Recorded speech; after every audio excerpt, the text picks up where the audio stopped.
alikusanya taifa, wakubwa kwa wadogo, akatangaza hadharani, sasa nina miaka 112, siwezi tena kutoka na kuingia.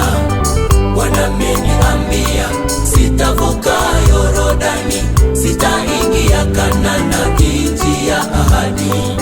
Mbele ya kufa kwa Musa alikusanya taifa, wakubwa kwa wadogo, akatangaza hadharani, sasa nina miaka 112, siwezi tena kutoka na kuingia.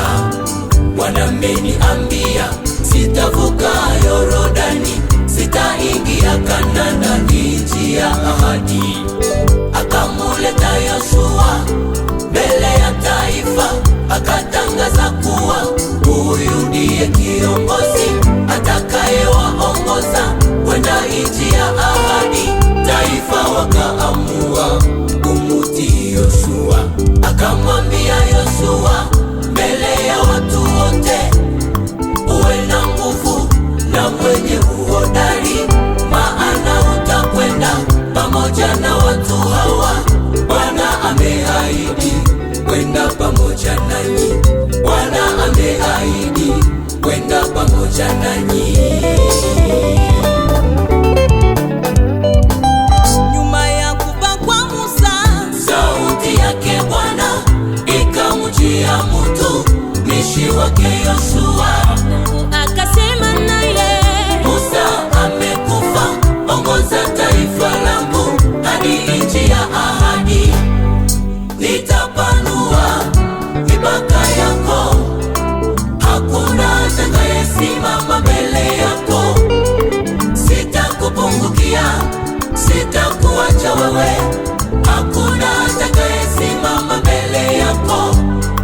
Nitapanua mipaka yako, hakuna atakayesimama mbele yako.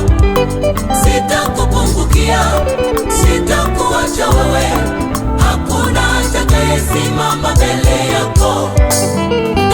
Ana nguvu, wewe hodari, kitabu cha sheria kisiondoke kinywani mwako, utafakari daima.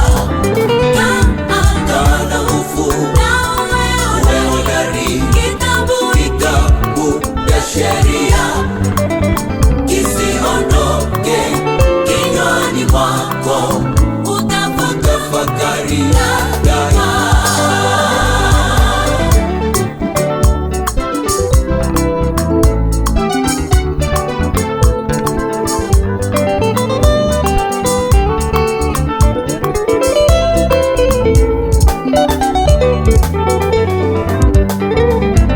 Katika utumishi wetu sote hakuna kufaulu bali na neno la Bwana. Wachungaji wa kanisa, tushike sheria ya Bwana mikononi mwetu. Waongozi kwa ngazi zote, kwenye shule, hospitali, kwenye vituo vyote vya maendeleo ya shirika letu, tulishike neno. Kana nguvu, wewe hodari, kitabu cha sheria kisiondoke kinywani mwako, utafakari daima. Kana nguvu, wewe hodari,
nasi hapa